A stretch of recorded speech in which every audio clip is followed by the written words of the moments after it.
apps using native Android development, like with Java or Kotlin?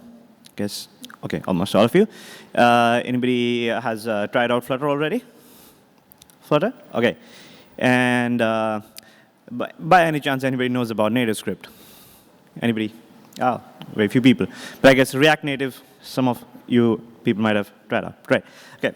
So what I did was I built the exact same app in Kotlin, Nativescript, and Flutter.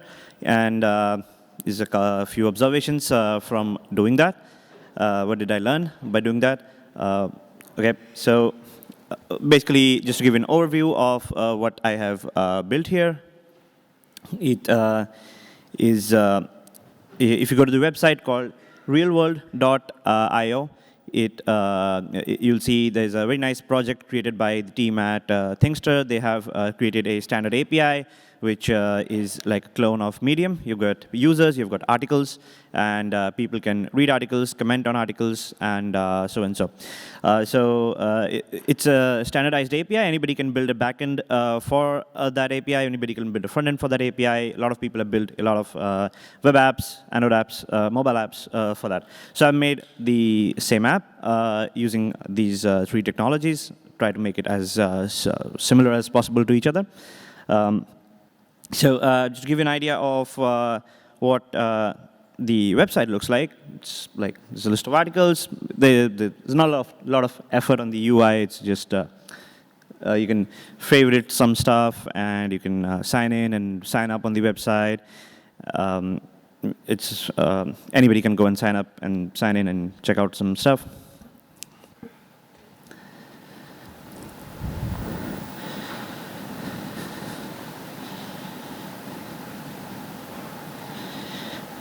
Follow people, a bunch of stuff. Okay, so to make a mobile version of the same thing,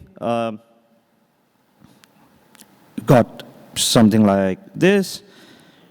You can open the app, see a list of articles, maybe open one of the articles, check if there are any favorite articles, and have all the login and register stuff.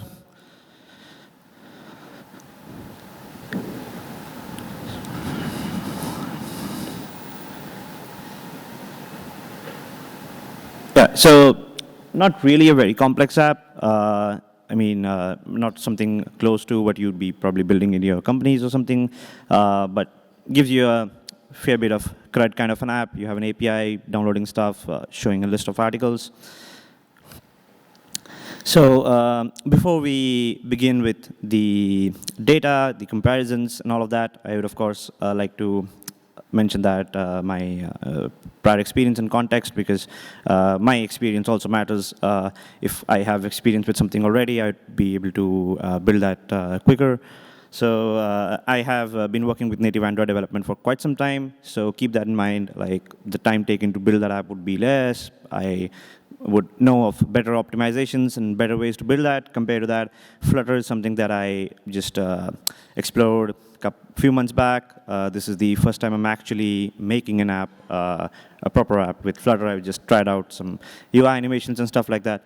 Nativescript, again, I am not very well versed with Nativescript itself, but I am, the reason I actually picked up using Nativescript, I was thinking whether I could do with React Native or with Nativescript this comparison. Just pick that up because they're similar kind of platforms. You write code in JS and it works cross-platform. Pick that up because I'm very familiar with Vue.js, which is a front-end framework. So again, the way you structure your code base for Vue.js, I'm familiar with that a bit. So just if there are any biases. I just want to put this up front that this is neither promotion or criticism of any particular platform. You will see from the benchmarks, some of the platforms are suitable for certain needs. Some of them are not suitable for certain needs. You might have to look at your particular use case and decide based on that, but you get some numbers out here. Okay. So the first thing I'm going to talk about is developer experience working with these platforms. And I really love this quote by David Henry Hansen, who's the founder of Basecamp and Ruby on Rails. I'll trade a few CPU cycles for developer cycles any day. Any platform you choose, of course, a very important thing that you need to keep in mind is whether it is easy to develop for that platform or not. You're going to build a team, whether they're going to be able to learn that, whether you'll be able to onboard people into that fast. All of that stuff is important.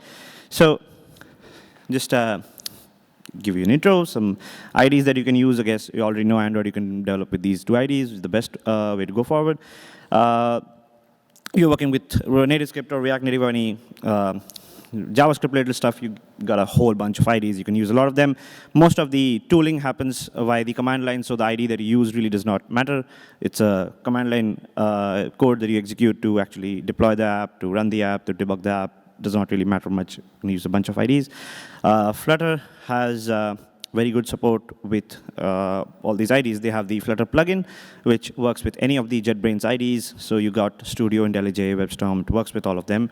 And there's a plugin for VS Code as well. If you're using Visual Studio Code, if you're coming from the web world, a lot of people use that.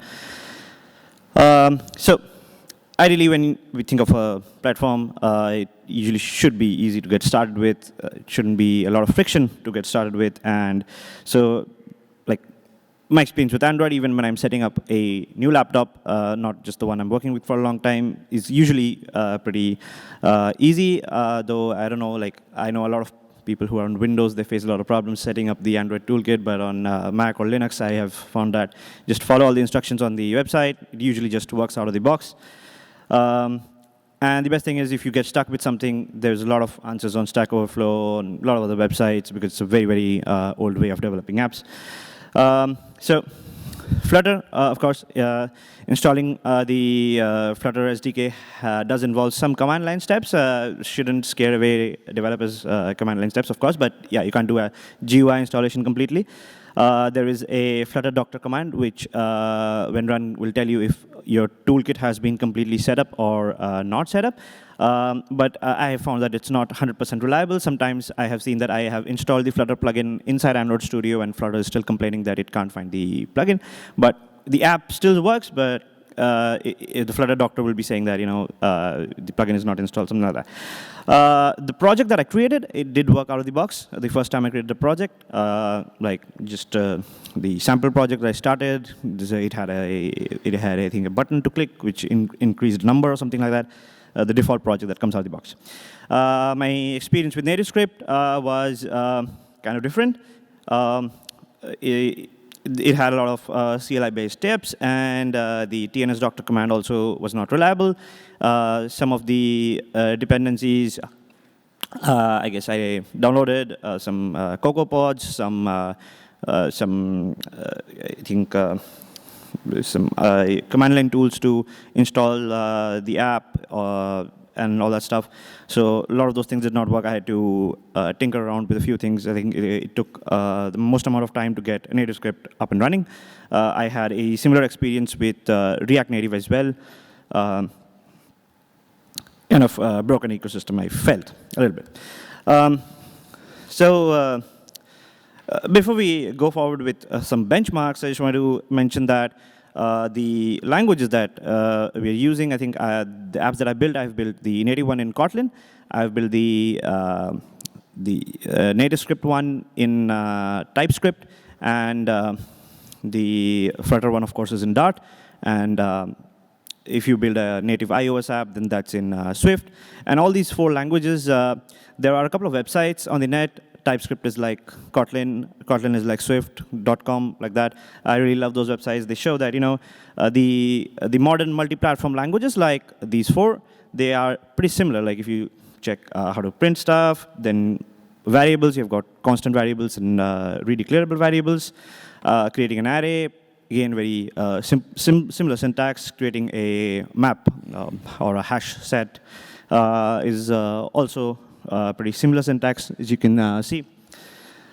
You have got the streaming operations, map, reuse, filter, which is available, again, on all of these languages. You have got proper classes available, although like when you're using TypeScript, it's a different kind of a class internally, but the syntax is still, you create a class, you have variables, you have methods inside that. You can have interfaces, which Dart does not especially have something specifically called interfaces. There is abstract classes. Kotlin and TypeScript have got interfaces, and Swift calls it protocol, but it's the same thing, a not completely concrete class, as you know. Again, you can write similar code which looks very similar to each other. You can return tuples, custom data structures directly like this, although Dart does not have that. So modern languages like this, I like a few features like this also, like downcasting. Like if you check, I think if you can look at the Kotlin example, if you check if current is movie, inside that, the current object, you can treat it like a movie object. You don't need to cast it inside the if block once again. The compiler already smartly does it for you. If it knows that you have already cast it inside the if block, it means that inside the if block, the object called current is going to be of movie type. So similar features are available on all the languages that we're talking about here. The next thing is the design patterns that we have in all of these different platforms, and are they well established or not? Are there guides for them or not? So with Kotlin and native Android development, I guess all of you already well versed with them. We have got MVP, MVC, MVVM, MVI, a lot of the old school structures, and also MVVM, which Google is pushing a lot these days with live data and data binding. We even have reactive flows with, if you want, RX Java, RX Android, so that's also available. So a lot of ways you can build, and I think for each of these ways, if you just Google, there's going to be a lot of really good articles. There's like a lot of videos, a lot of tutorials. You won't feel like you're lost if you're following any of these architectures when you're doing native Android development. So talking about Nativescript, so you have to choose a web framework when you go with Nativescript, or if you're taking React Native, then you go with React. And then there's a lot of architecture structure that's available in these web frameworks as well. So Angular is kind of like MVC with components, or you can use RxJS inside Angular to have this reactive flow. In Vue.js, the architecture looks similar to MVVM. And there is the Flux state management system that I think Facebook introduced, which is available via Redux in React, which is available via Vuex in Vue.js. So there is like proper well-defined way for state management, component hierarchies, routing, all that stuff is available. So Flutter, I think it's a bit newer platform. So what I found that I think the most commonly used pattern, I think even off the stage, I think Philip was also discussing that with a few people, was business logic component, which a lot of the more experienced people in Flutter, the pioneers, they are promoting. Although, like officially, like if you look at the Flutter cookbook and the guide, there is a lot of focus on how to build UIs, how to do animations. There is a little less focus on how to do state management, how to do routing. That's kind of secondary in the focus, is what I felt. So not a lot of guides available which can give you different, structures to build your design patterns. So like if you want to build something like MVC or MVP, those kind of things are not directly available. Anyway, so stuff that's common. So a drag and drop GUI editor, though when you're pretty experienced, you usually don't use such a thing on Android. Like I think last couple of years I have mostly just directly edited the XML, but you do have something like that on Android. Nativescript, you don't have a GUI-based drag and drop editor. You have to code it's like HTML kind of thing. Flutter also does not officially have one, but I think there is flutterstudio.app. There is a website. You can go and drag and drop components, and you can get a Flutter Dart file created out of that. Although you will have to change it a lot, but you get a structure to start with drag and drop kind of thing if you want to. Breakpoint debugging. very important stuff. Works very well with Android. Nativescript one works again over a socket.io connection. Sometimes breaks is what I found. Wasn't exactly very reliable. Flutter's one works by the Android Studios mechanism. You have to first click debug on the Flutter module, then you have to click debug on the Android module, but yeah, it works. Sometimes it broke. That's what was my experience. Hot reload. So I think instant run on Android. So I think we really, if you are a native Android developer, you don't know what you're missing out on the web world, because if somebody uses Webpack-based development on web, you literally have hot reload is really instant, not like the fake instant on Android. You actually change a variable, it really changes on the screen immediately. It's really good. So, but on Nativescript, you have the Webpack-based hot reload. It sometimes crashes the app, is what's the current state of it. The Flutter's hot reload is, like, I'm a super big fan of that. I really love that. I mean, it's really instant, it works all the time, and it really makes development speed really fast. So you don't really need a drag and drop GUI editor, because when you write the code, you change the code, you see the UI changing immediately. So it's really good on Flutter. Testing frameworks. So in Android has got pretty well supported testing frameworks, though you have this problem that you have to run your unit. You can run your unit tests on your laptop's JVM when you're running unit tests, but for the UI test, you need to run an emulator, and I think there are the Bitrise guys out there, and they have done a very good job, but not a lot of CI systems support running emulators really well. It's kind of problem I've faced a lot of times. Nativescript, there are ways to test Vue and Angular kind of projects. There's something called Karma, there's Jest, but when you create a new Nativescript project, there aren't any example unit tests set up, so you don't really know how you would write the test, but if you tinker around on the internet, you will find a few ways. Flutter also, it's pretty well supported, and when you create a new Flutter project, there are some example unit tests already created inside the project, and you can run most of the Flutter tests without actually running it on an emulator, because you can run it on the Dart VM on your laptop. You can check if the widgets are getting created and all of that stuff. So one thing, I think when comparing a lot of platforms, people don't focus on this a lot. I think later on when you're building apps, you realize the importance. Data serialization and deserialization, because you're hitting an API, you'll get a bunch of JSON, you're going to convert it into objects, all that stuff. Android has got libraries like JSON and Jackson, faster XML, and also Android Studio has got a lot of plugins which can generate the Pojo classes for you. You've got Robo Pojo generator, or a lot of those. JavaScript, you don't need them because it's JavaScript, and JSON objects are directly objects out there, so not an issue out there. There are libraries to do it for XML. Flutter has a bit of a Achilles heel out there. Flutter on mobile does not support reflection. So when you're using Dart on your computer, you can use something called Dart mirrors, which has reflection. But when you're using the compiled to machine production release of Flutter on your mobile phone, reflection is not supported, which means that you have to code generate all your data deserialization and serialization files, which means your code base does increase a lot. Like if you have 100 JSON responses that your app is going to get, you will have to have 100 Dart files. Though those are automatically generated, but still, there's going to be all of those files. Okay. Two-way data binding. I think, again, something that the people in the web world have been enjoying for a long time. Android has got it. I think these days a lot of apps have started to use live data and data binding, so it's available, though not really as easy as something like the Angular two-way data binding is. Nativescript has it via something called vModel. You can have two-way data binding, so you have an input box, you type something, immediately the output box changes, stuff like that. Okay.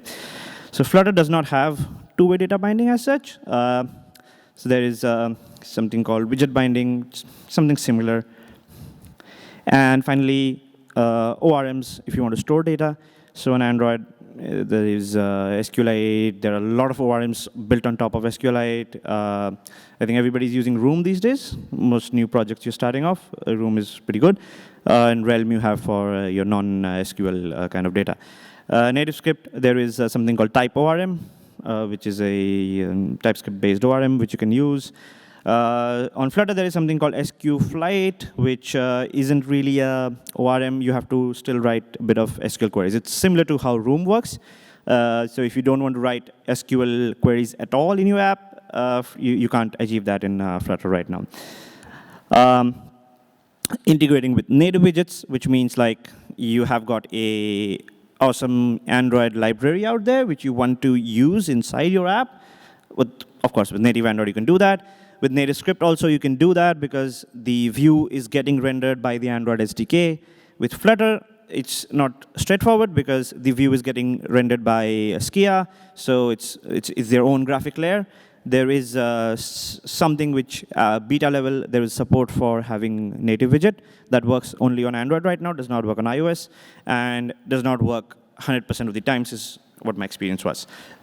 So like, if you have a page and you want to embed a Google map on that and a portion of it, you're going to have a bit of problem because the Google map layer is going to be a native SDK library one, which would be hard to integrate into your screen. And finally, about maintainability and upgradability. How many of you guys have migrated to Android X recently? Yeah, how painful was that? Okay, so usually Android has been easy to upgrade stuff, though with the Android X migration, of course, Jetify and Fragment is not Fragment. Right, so it has been happening recently a bit. Flutter, I think I was very surprised with Flutter that although it's a very new platform and you think that, with us developers all chanting move fast and break things, you think that a new platform upgrades would break a lot of things. Flutter, I've upgraded the libraries and the runtime on the app. Nothing broke. I did not have to change my code. Nativescript, okay, you can read what's written up there, right? Every little, I change 0.0.1 in my library. I have to change something in my source code, I have to recompile something, reinstall the CocoaPods if it's on iOS, run all the Gradle build again on Android. So Nativescript dependency management is, I don't want to do that again. So code-based walkthrough. Let me do something. I think I will get back to this at the end of my presentation, depending on how much time I have. By the way, if you just want to take a photo of these or you want to note down, it's the same app on all the platforms. It's available on these links, cb.lk/realworldappkt, rwappkt, rwappns, and rwappfl. So you just, I'm going to show the code up there at the end. But yeah, if you just want to check out the code later on, it's on these three repositories. It's available. There are short links to GitHub repositories, actually. rwappkt, rwappns, and rwappfl. Okay? Yeah. So let me just go through the benchmarks after building these apps, what I found out, and then we'll look at the code base. So I think the first thing that people ask when they're using cross-platform libraries is how much it added to your app size. And this is the debug one, so don't judge by this. This is not what you're going to upload to Play Store, but this is the Android one is 3.6 MB, Nativescript 16 MB, Flutter one is 42 MB because the entire Dart VM is part of the app. Prod, a different story, 3.1 MB on Android. Nativescript is 10 MB, but that's per architecture. So if you have to do app bundles, you get 10 MB. Otherwise, you get like I think 15 MB or something if you have both the architectures on the same app then. Flutter was 5.8 MB, was what the Flutter code was. If you want to look at the iOS sizes, although I guess iOS people don't really care about app sizes. They have 100 MB apps, 200 MB apps, and they don't care about that. You care? Really? Oh, okay. In my company, I've got an iOS team, and their app size is like 100 MB. We are fighting for getting it down from 20 to 15 MB, and they're like, yes, a lot of people, when you're downloading the app, they look at the app size a lot in Android. Maybe, I don't know.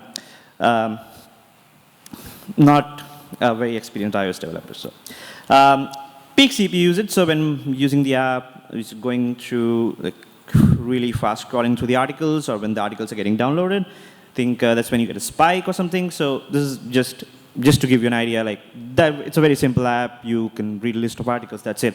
It's like a extremely stripped down version of Medium or something. So the peak CPU that hit on each of these has been 36, 40, 26. You can see. Something that we'd rather look at is the consistent CPU usage. That's like where the CPU graph has mostly been around when you're using this app for a long time. You look at the profiling.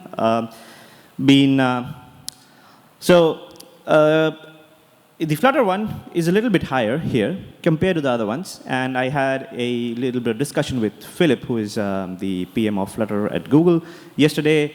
And he explained to me something really nice, is that if you're not building an app which is heavy on UI, for that, Flutter is not really a good choice. So I think this is the kind of app where Flutter isn't exactly the ideal candidate to go with, because the native widgets have, like when you scroll through a list, you have Recycle-Vue. And so the list items aren't getting created. 200 times, 500 times as many list items are there. But Flutter, the widgets are getting created. So there isn't the concept of Recycle-Vue kind of a thing out there. So when you scroll through a list, and you scroll really fast, the consistent CPU usage on Flutter is a bit high. That's what my experience was. So I think there's been a peak memory usage on the apps. Again, Flutter Nativescript going a little bit higher than what native Android has been using. Is the average memory usage. Just average it over a period of time using the app for 5 minutes. And again, I think Flutter and Nativescript are, of course, a bit higher.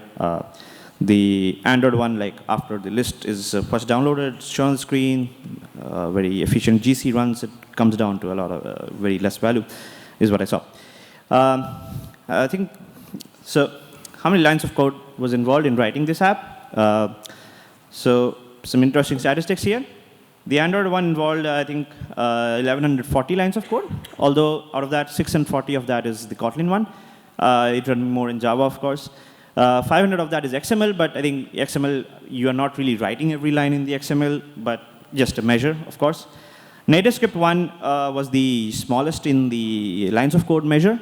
It had only 230 lines of Vue files, 150 lines of TypeScript files. And the last 100 lines is .d.ts file, which is basically like your model definitions. If you use Nativescript with only JavaScript, not with TypeScript, then those last 100 lines are not really needed. The Flutter one had 470 lines of code that I wrote myself, and 270 lines of JSON deserialization code that was auto-generated by, there's a plugin which can generate your JSON deserialization code.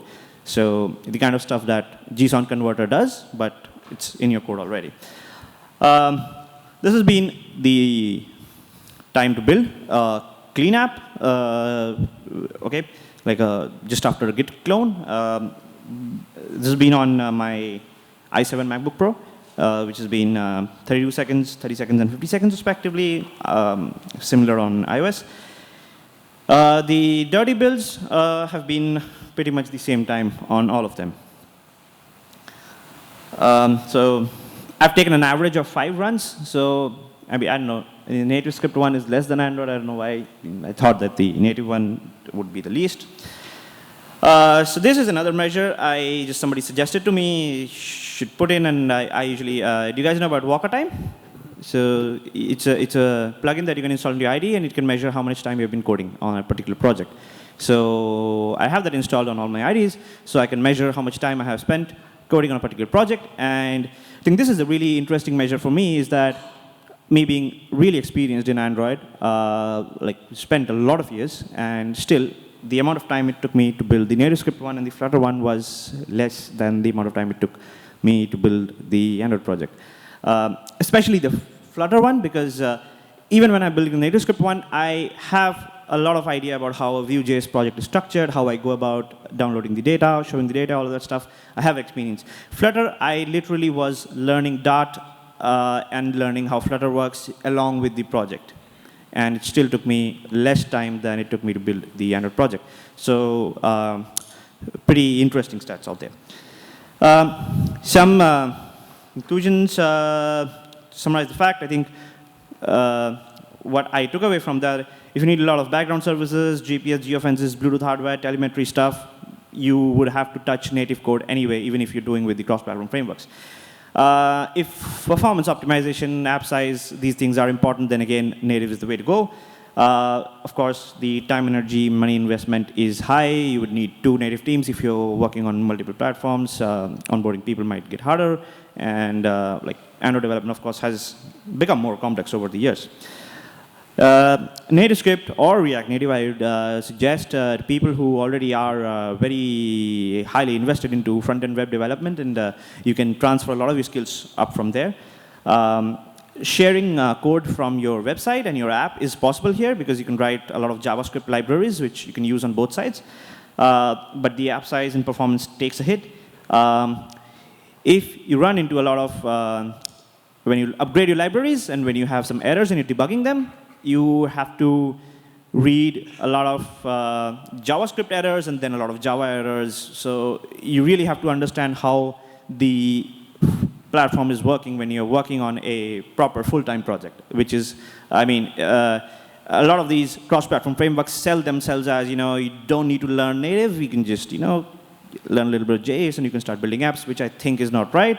You have to understand how the framework is working to be able to debug the app, to be able to keep it updated, security patches, and all that stuff. Flutter, I think where you have got a lot of UI, animation, and nice stuff going on. You want exactly what your designer made on Sketch. You want exactly the same thing on your screen. I think I can feel the pain of the people who have been shifting 1 pixel left and right to the designer saying, no, not there, there. So you want to do all that stuff. I think it's much easier with Flutter for design-heavy apps. If it's something that the native widgets like a recycler view or a list item and all that stuff can handle really well, compared to that, the Flutter one would, all these smooth animations and the UI and all of that stuff comes at the expense of a bit of higher CPU and memory usage. There are a lot of animations which, to do it really properly on Android, would be really hard. So Flutter makes it really easy. So compared to that, I mean, if you write it in the wrong way on Android, you might actually end up making it worse in performance than Flutter. That's true. But still, all that smooth UI comes at the expense of CPU, RAM, and energy costs. And it really affects lower-end devices. So I checked it out on my Note 9, and it really did not see much of a difference. But I was running it on a 4-year-old phone, and the Flutter app, sometimes you see a bit of frame skips and all happening. And brownfield apps, which is partly native, partly Flutter kind of apps, it's still it's a nascent ecosystem, and there's less support for that. So if you take a look at the source code, I mean, I think just a little bit of time left. So this is the native one. So I made it. I think these days what people do is create view models, and there's my view model which is attached to the application lifecycle, and we've got retrofit using an OKHTTP and retrofit for downloading the data. I think what most apps these days are built this way, I guess. This is the Android one, the native Kotlin one, which you can see on cb.lk/rw app KT, as I said. This is my Nativescript app, and the code looks a bit like this. There's a lot of annotations. I'm using TypeScript up here. The app structure, it's like you create view files like this. View files, if you're using Vue.js, it's like you create your UI in HTML kind of stuff, and then you write your script to go with that. And you can use CSS for styling when you're using this. So you can write animations and all in CSS itself, actually, background color, foreground color, font weight, and all of that stuff. CSS works really well. I wasn't expecting how well it would work. Then I think this is the Flutter app. So the Flutter app has, it usually creates an Android folder where the Flutter Android engine is, and the iOS folder where the Flutter iOS engine is, and then there is a a lib folder where our app's source code goes. And like, I don't know if this is the right architecture to go with. I made Dart files for the pages. These are the model files. So this is the kind of files that get auto-generated for you. Like the code to convert from JSON to objects, you have to like auto-generate. There are some plugins in Flutter which can do that for you. But yeah, it's something like retrofit or JSON or room. Those kind of things don't exist here because reflection is not available. Yep. So I guess that's about it.